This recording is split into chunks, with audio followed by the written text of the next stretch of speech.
Je ne perçois pas mon propre intérêt. Bonjour mes camarades de classe et bienvenue à cette leçon 24 de ce merveilleux livre d'exercices d'un cours au miracle. Nous avons tellement d'attentes chaque jour, chaque instant ou toute la vie. Et nous avons des attentes aussi envers les autres sans cesse.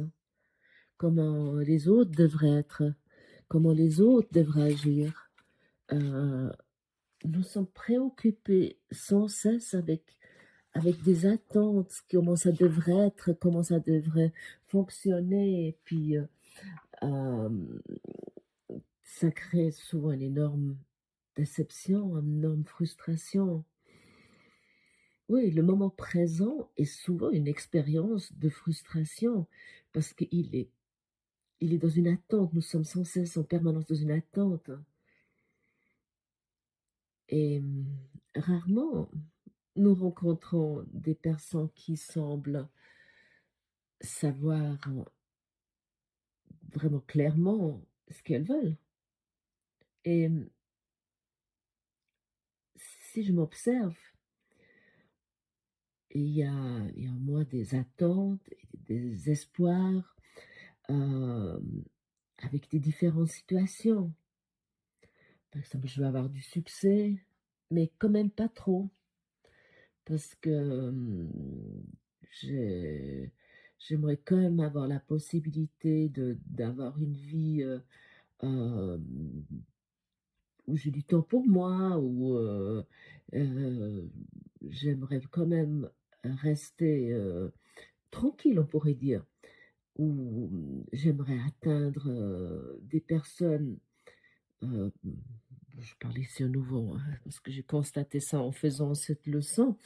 J'aimerais, ouais, atteindre, toucher des personnes avec ces podcasts, mais j'aimerais pas devoir argumenter ou, où j'aimerais avoir, des relations, mais sans que ça perturbe ma sacro-sainte liberté. Et j'ai vraiment constaté, en fait, j'ai établi dans mon esprit un système oui, d'évaluation qui me donne l'idée ce que je veux. Oui, j'ai échafaudé là tout un système évaluation, ouais, ce que je veux. Ça devrait être comme ça et ça j'aimerais, mais quand même pas ci et pas ça. Hem et puis bon, si cela, par exemple, n'arrive pas comme je désire, je suis déçue et ou pas d'autres choses qui arrivent, je suis submergée ou encore, par d'autres, je me sens pas utile ou je me raconte que je veux quelque chose, mais au fond, je ne le veux pas.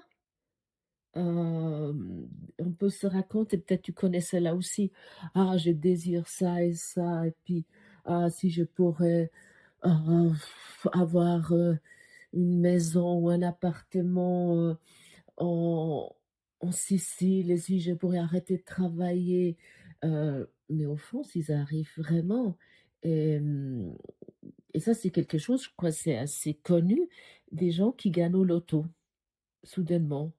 Et que tout le monde joue au loto, enfin beaucoup de gens jouent au loto dans l'espoir d'enfin ou un euro million, comment ça s'appelle, pour, heu, pour toucher le jackpot. Mais lorsque ça arrive, il y a beaucoup, ils sont totalement submergés, ils changent rien à leur vie. Heu et ça, c'est aussi des gens, ou des personnes, par exemple, qui ont eu une réussite professionnelle et soudainement ils ont ça s'est développé leur entreprise ou ce qu'ils ont fait et soudainement, ils se trouvent avec des millions, ou plus, mais ils vivent comme avant. Ce qui est pas grave en somme, non, mais parce qu'au fond, ils ont quelque chose, soudainement arrive, mais ils l'ont pas voulu. Lorsque c'est là, c'est: Oh maintenant, je suis totalement submergée.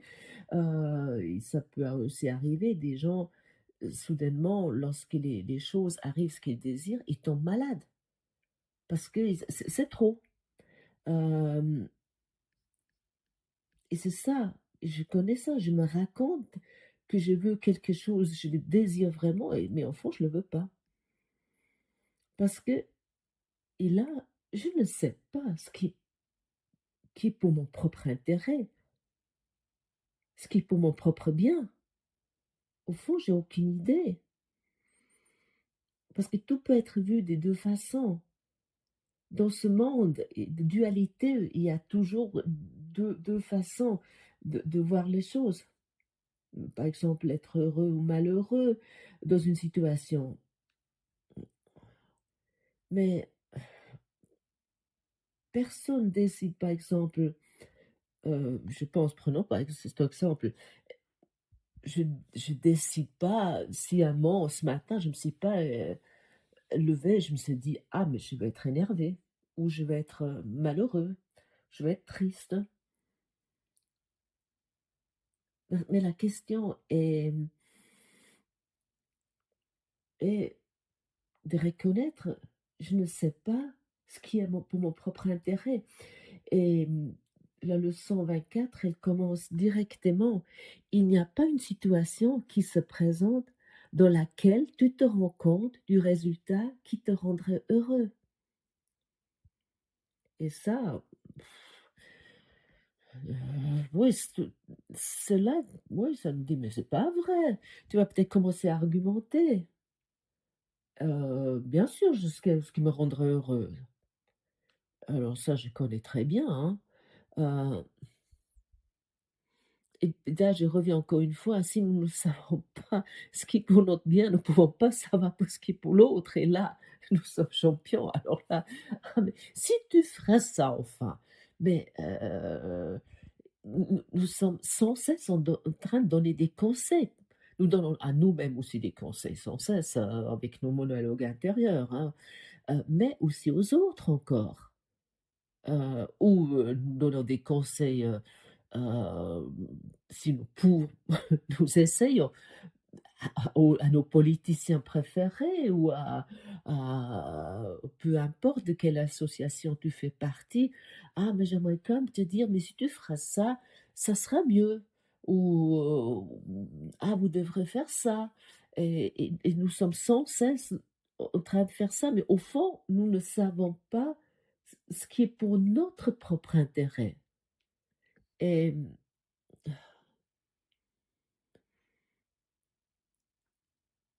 et lorsque nous constatons ça, que nous ne savons pas ce qui est bien pour notre intérêt, mais surtout pas non plus pour ce qui est pour l'intérêt bien pour le quel est l'intérêt pour l'autre, qui est pour son propre intérêt.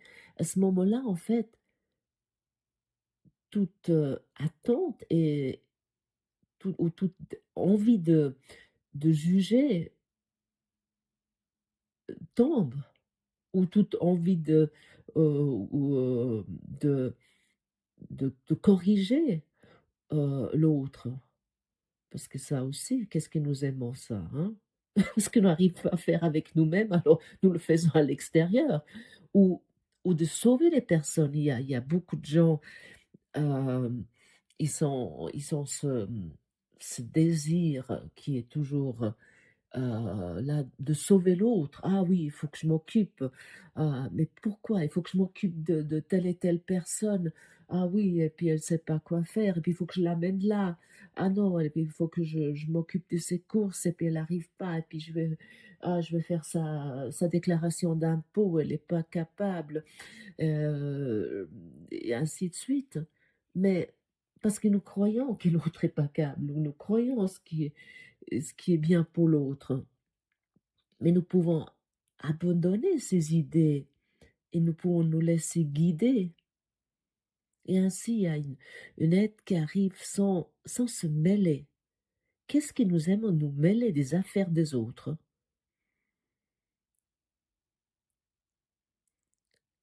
Et ça nous donne quoi? Une supériorité aussi. Et justement, cette leçon elle, ouais, elle c'est une leçon d'humilité. Je ne perçois pas mon propre intérêt et au fond, l'humilité, déjà ce mot, ah non, alors, nous avons tous une énorme arrogance et mes amis, je m'exclus surtout pas de ça, hein, j'ai encore du job là, hein. Cette arrogance: «Ah mais moi je sais ce qui est bien, j'ai compris». Et parfois, mon partenaire de vie, lorsqu'il ne nous sent pas en en union, il peut me dire: «Mais tu crois tu as tout compris?» Mais c'est exactement ça, il me dit pas ça pour rien. Il y a cette arrogance, de mon ego, lorsque je suis en route avec l'ego, il y a une arrogance qui apparaît, je sais ce qui est dans mon intérêt, ce qui est dans ton intérêt, ce qui est dans l'intérêt, de ma famille et de mon entourage et dans le monde. Voilà. Mais nous nous confondons et j'ai longtemps confondu humilité avec petitesse. Oui, cette petitesse, de dire: «Ah mais je sais pas. Ah non». Hem et hier, un truc, bon, c'est totalement anodin, mais ça, j'ai dû en rire. Mais hier, mon partenaire de vie, il regardait un film avec, comment il s'appelait cet acteur? John McQueen? En tout cas, quelque chose McQueen. C'est apparemment un acteur américain, heu, connu, très connu, et puis puis il me dit: «Ah mais c'est je ne sais pas, je crois John McQueen». Et puis je dis: «Mais c'est qui?» Et puis il me dit: «Mais connais pas?» Heu, mais tu es vraiment un culte, tu connais pas? Tu as aucune, culture cinématographique? Et effectivement, j'ai j'ai pas forcément une culture là, mais l'ego, il était un petit peu, mais c'était qu'un tout petit peu, mais il y a pas de degré, piqué de ça, que je connaissais pas. Voilà. Donc je me sentais directement on peut perdante et nous trouvons humilité, c'est un mot qui nous associe tellement avec petitesse, avec perdant, avec d'être effacé, hem et puis là, bon moi j'ai pas un caractère effacé, non, je dois l'avouer, mais j'ai, heu, j'ai par exemple un frère qui est le pur contraire de moi. Mais en fait, on le voit tout le temps parce qu'il est tellement effacé que tout le monde se tourne toujours vers lui parce que, ça interpelle également et ça, il y a aussi c'est aussi une stratégie de l'ego, que je le joue pile ou face, ça revient au même, hein. De jouer très effacé, mais c'est des gens on remarque aussi des gens très, très discrets, qui disent très peu de choses. Un dîner de famille, on s'adresse toujours. Ils sont autant le centre du monde que quelqu'un qui anime la soirée. Parce que ça y compris moi je me tourne vers lui, parce que ça interpelle, ça dérange et voilà donc il y a c'est 2 c'est pile et face, hein. Hem et aujourd'hui, dans cette leçon et que je vous conseille à nouveau, je vous invite à nouveau de lire cette leçon, heu, c'est vraiment important de comprendre cette leçon. Si tu et c'est dit dans le passage 2, si tu te rendais compte que tu ne perçois pas ce qui est ton propre intérêt, il sera possible de te enseigner. Et oui, c'est là, ça demande au nouveau notre disponibilité, notre collaboration, notre coopération, comme c'était dit hier. Mais en présence de ta conviction de savoir ce qu'il est, tu ne peux pas apprendre. Et l'idée, aujourd'hui, est une étape en vue d'ouvrir ton esprit de façon à ce que l'apprentissage puisse commencer. Donc là, nous avons, dans cette leçon 24, nous avons la première fois vraiment cette ouverture qui peut se faire, mais ça nécessite d'accepter, d'admettre. et ça va pas nous faire tomber un diamant de notre couronne de reconnaître que je ne perçois pas mon propre intérêt, je ne sais pas ce qui est pour mon bien. Et et ça, c'est pas si grave, non? De se dire: «OK, je me laisse guider». Et lorsque nous réfléchissons d'une manière habituelle à des situations non résolues et que toi et moi, nous nous imaginons des résultats que nous désirons, soit cela conduit directement à un malaise. Est-ce que tu as déjà constaté ça? Soit que nous essayons de nous raconter ça: «Oui, ça va aller», mais il y a ce malaise et puis le «Je désire ça, je sais comment faire» et tu échafaudes des stratégies, mais ça demande un effort et souvent ça nous met pas très à l'aise. Heu, Parce que pourquoi? Parce qu'en pensant ainsi, nous pouvons jamais être sûrs que la situation sera réellement résolue, mais ni même comment elle sera. Et et regarde donc attentivement aujourd'hui durant le temps d'exercice, ce que nous pensons.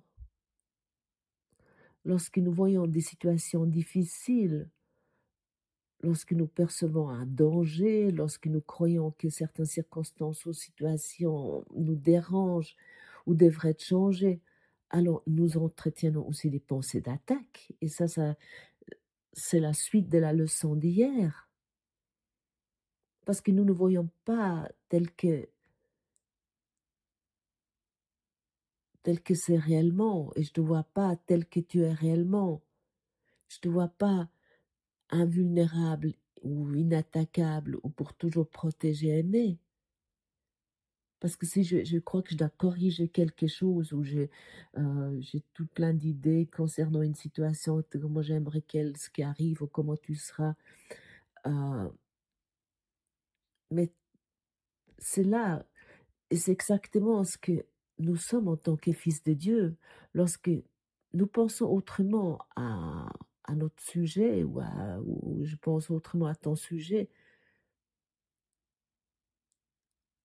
mmh, oui, je m'attaque moi-même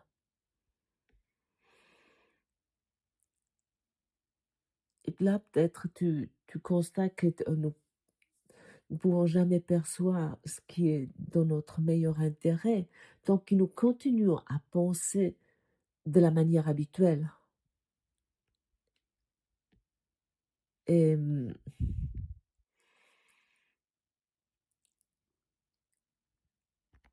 mais pour cela, nous avons le Saint-Esprit. Nous avons déjà répété que le Saint-Esprit agit d'une manière à laquelle tu ne t'attends peut-être pas. Il te voit que il voit il te voit tel que tu es, mais il voit aussi les illusions auxquelles que tu crois ou que telles que moi je crois ou que toi et moi nous aimons les conserver. Mais lui, en revanche, le Saint-Esprit veut nous en libérer. Mais dès que tu te déclares prêt, d'une manière ou d'une autre, à prendre le cours, on pourrait dire, le Saint-Esprit réagit immédiatement et ton objectif de conserver les illusions est remplacé par les siens et ainsi nous sommes libérés. Mais bien sûr, cette nouvelle orientation peut engendrer des grands conflits si tu poursuis encore ton ancien but, hein. Et puis elle peut être ressentie comme très douloureuse, mais tu comprendras qu'il est impossible de laisser des illusions intactes lorsque la vérité est ton objectif. Et aujourd'hui, nous sommes invités de pratiquer cette leçon 2 minutes, 5 fois par jour.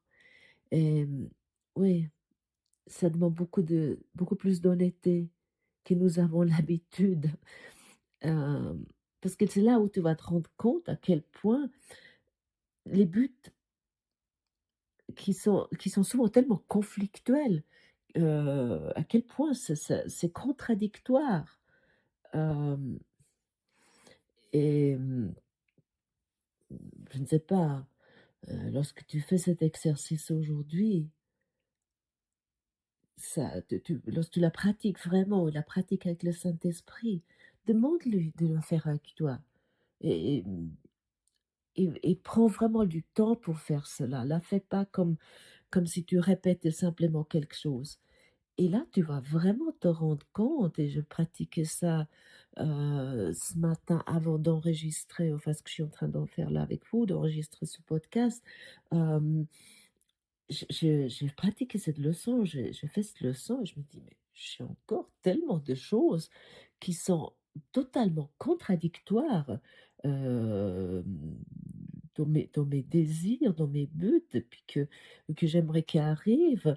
Hem, ouais, c'est hallucinant. J'étais vraiment surprise de voir ça. Mais c'est pas grave, je suis heureuse que oui, je suis prêt à lâcher cela et pour cette raison, nous avons notre enseignant intérieur et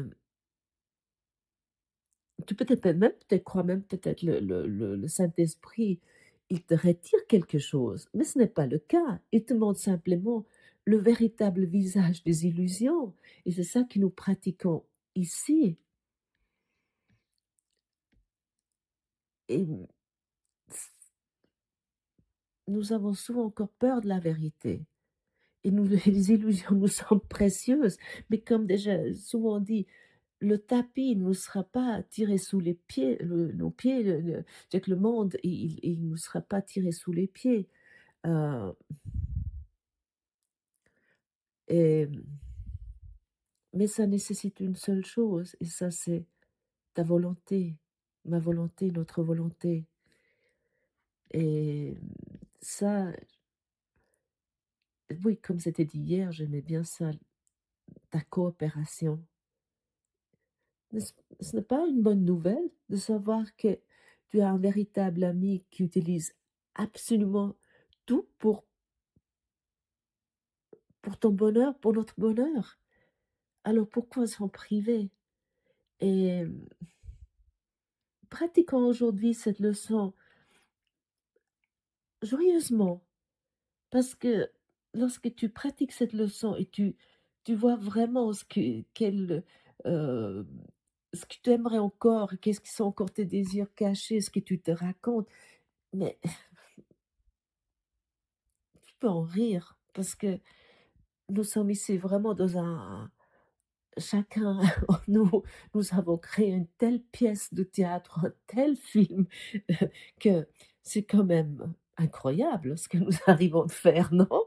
Que nous sommes le metteur en scène, le régisseur, les acteurs, tout, les maquilleurs, tout. C'est formidable, non? Merci d'avoir partagé ce moment avec moi et pratiquons ensemble. Je me réjouis de vous retrouver demain.